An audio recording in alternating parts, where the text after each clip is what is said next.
Most people assume that reading the Bible is always safe, but I'm here to tell you it can actually harm you. If you're looking at the Word outside the lens of the finished work of Jesus, you won't find life there. Instead, you'll just find a heavy, exhausting burden of rules. I want to share 5 specific ways the Bible can actually become a source of weight instead of freedom if we aren't careful. First, we run the risk of misinterpreting God's character. If you read the Bible through the lens of the law, you see a God who is distant or angry. You miss the heart of the Father revealed at the cross. Without the right lens, you're not meeting the God of love. You're meeting a shadow of your own fears. Second, we have the trap of legalism. This happens when the Bible becomes a ladder of rules you're trying to climb. It leads straight to spiritual burnout because you end up trying to do by your own effort what only Jesus could actually finish.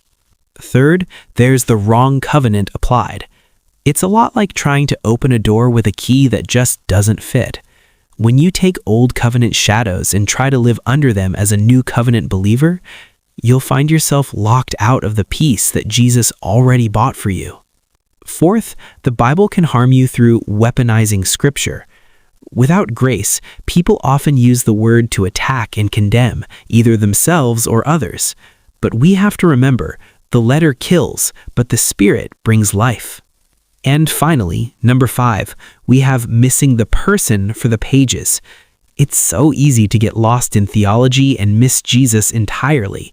You can spend a whole lifetime studying these words and still miss the person the words are actually all about. But this is where the lens of grace changes everything.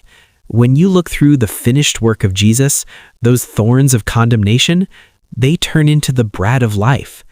The Bible stops being a list of what you have to do, and it becomes a revelation of what He's already done. If you've been feeling the weight of religious performance lately, I want you to know the harm stops today. The Bible is really just a story of a Father's love perfectly fulfilled in His Son. If this message of grace spoke to you, don't let the conversation end here.